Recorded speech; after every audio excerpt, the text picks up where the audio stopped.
welcome. You're watching the Policy Times. The world is witnessing some unprecedented incidents which causes a lot of pain and a lot of lives across the world. A couple of months back in 2020, we had the COVID-19 crisis, which led which is still continuing, the death of hundreds and hundreds of life, in fact thousands of life across the world. Suddenly, a historically old, like more than 70 years old conflict between Palestine and Israel has further escalated and again causing a lot of death, a lot of pain, and which is a global news across. Every time I watch the videos that are coming from Palestine, especially Gaza, are very painful, especially at a time, whether it is a war situation or whatever the situation, when you see that women and children die, that shows the lowest version of humanity the world can ever bear. So there are many incidents in the past we saw where the war may be a desirable phenomena in the human history. We saw world wars where people fought, but death of children and women signifies how inhuman sometimes human becomes. So we have Dr. Wesam Al Maktoum. He's the director of Center of Sustainable Development at the Gaza University. As you can see in the background, some of the videos which shows what is happening in Gaza, in Palestine. So straight from Gaza, we are joined with Dr. Wesam. I would be extremely interested to take live bite from him to you. What is happening in Palestine? What is happening in Gaza? Dr. Wesam, welcome. The first question is, what is the latest development happening in Gaza now? So first of all, thank you so much, Mr. Akram, for inviting me to join this session. And so regarding the situation in Gaza, for the last 1 week, we've been living under the attacks of the Israeli.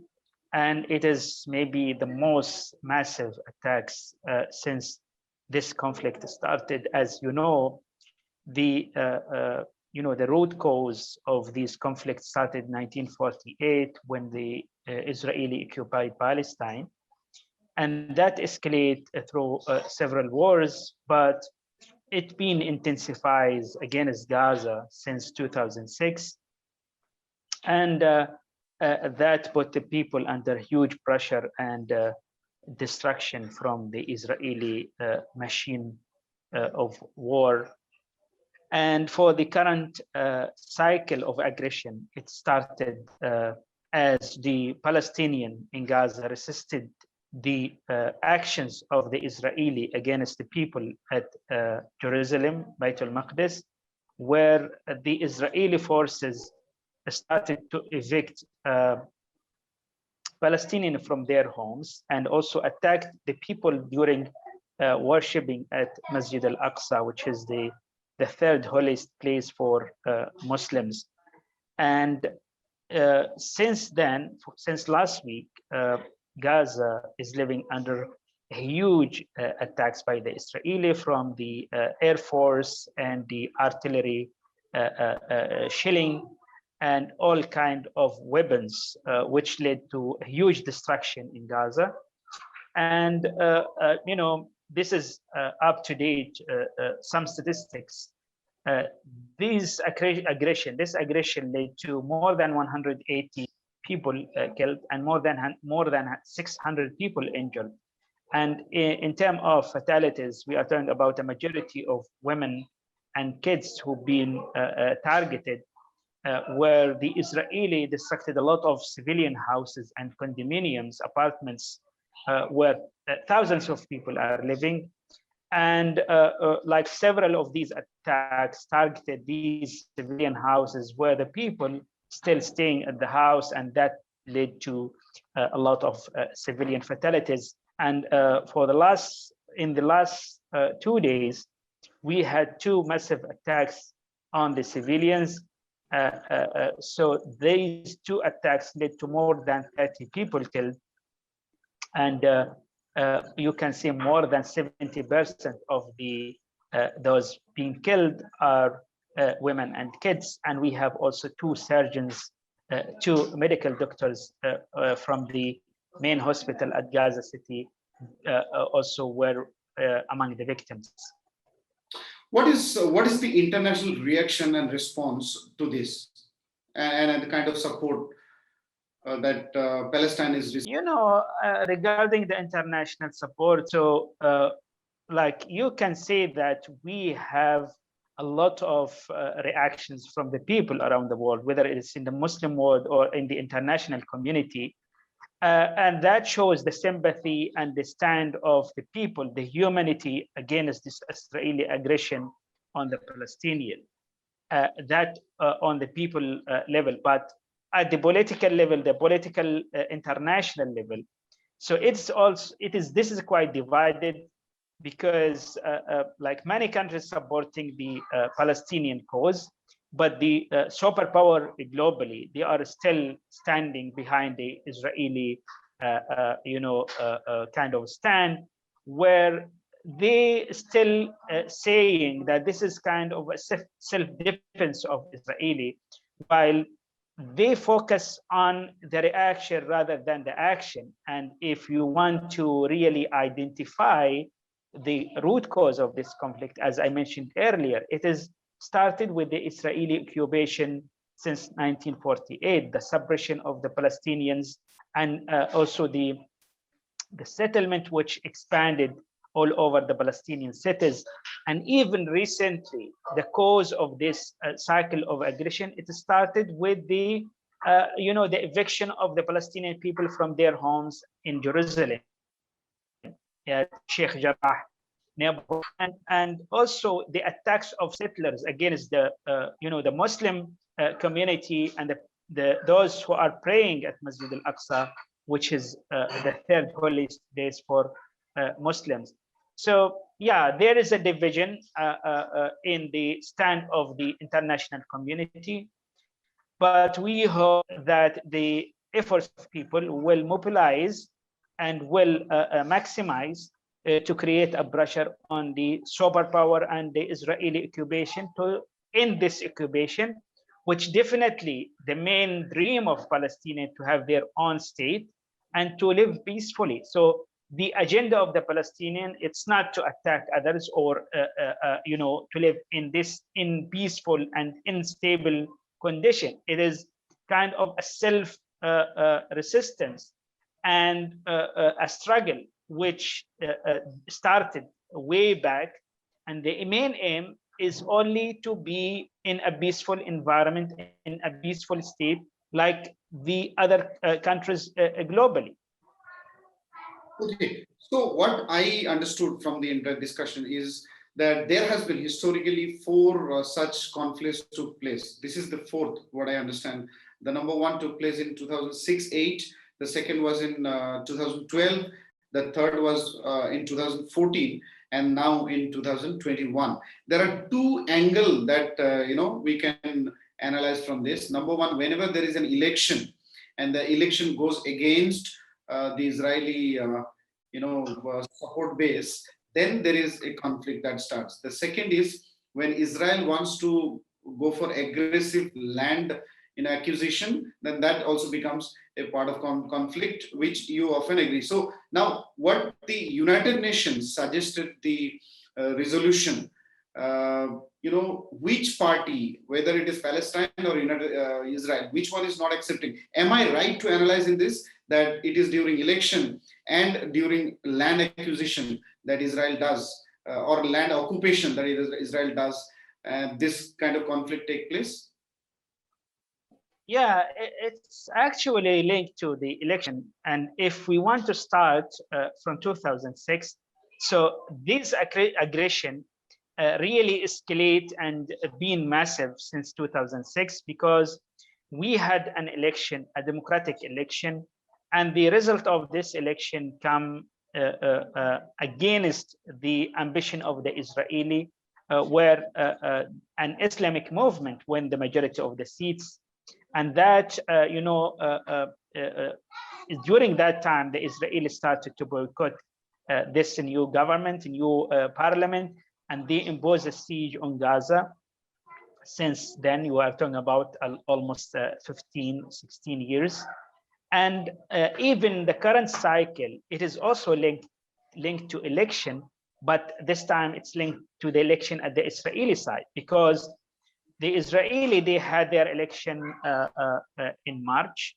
And this is maybe the fourth election within 2 years where none of the political parties succeeded to have kind of the majority to form a stable government.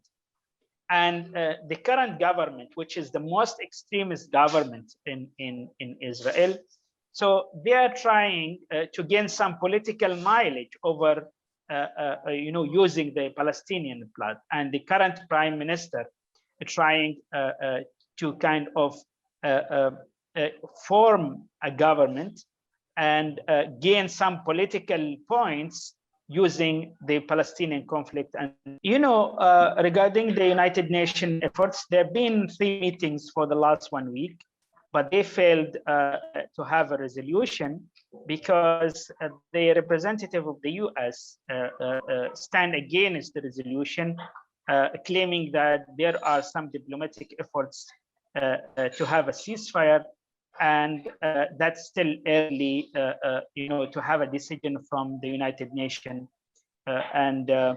that stopped the resolution from the United Nations meetings.